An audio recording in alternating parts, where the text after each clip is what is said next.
Recently Germany के labour minister हुबर्टस हायल ने एक नया इमिग्रेशन लॉ इंट्रोड्यूस करवाया है जिसका नाम उन्होंने अपॉर्चुनिटी कार्ड रखा है, या अगर आप जर्मन में कहें तो शॉन्सन कार्ड है।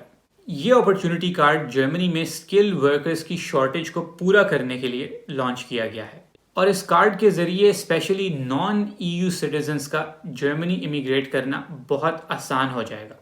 अपॉर्चुनिटी कार्ड एक पॉइंट बेस्ड कार्ड है जिसको हासिल करने की 4 बेसिक रिक्वायरमेंट्स हैं, लेकिन अगर उन 4 में से कोई सी 3 रिक्वायरमेंट्स भी आप फुलफिल कर लेते हैं तो आपको शॉन्सन कार्ड मिल सकता है। मैं आप लोगों के साथ शेयर करता हूं कि वो कौन सी 4 रिक्वायरमेंट्स हैं जिनको फुलफिल करके आपको अपॉर्चुनिटी कार्ड मिल सकता है। 3 out of 4 of the following criteria must also be met to apply for the scheme. A degree or vocational training recognized by Germany, 3 years professional work experience, language skills or a previous stay in Germany. यहाँ पे language skills का मतलब है minimum B1 German language skills.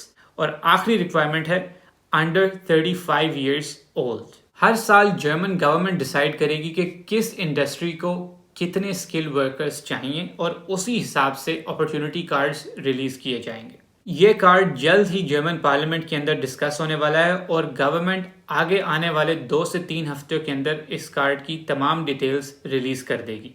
और of course जैसे ही इस card के बारे में मजीद डिटेल्स गवर्नमेंट की तरफ से रिलीज होंगी तो मैं आप लोगों के साथ एक वीडियो बना के उनको शेयर करूंगा। अगर आप जर्मनी के जॉब सीकर वीज़ा के ऊपर मजीद इन्फॉर्मेशन लेना चाहते हैं तो उसके ऊपर ऑलरेडी मैं एक डिटेल्ड वीडियो बना चुका हूं जिसका लिंक आप लोगों को डिस्क्रिप्शन बॉक्स में मिल जाएगा।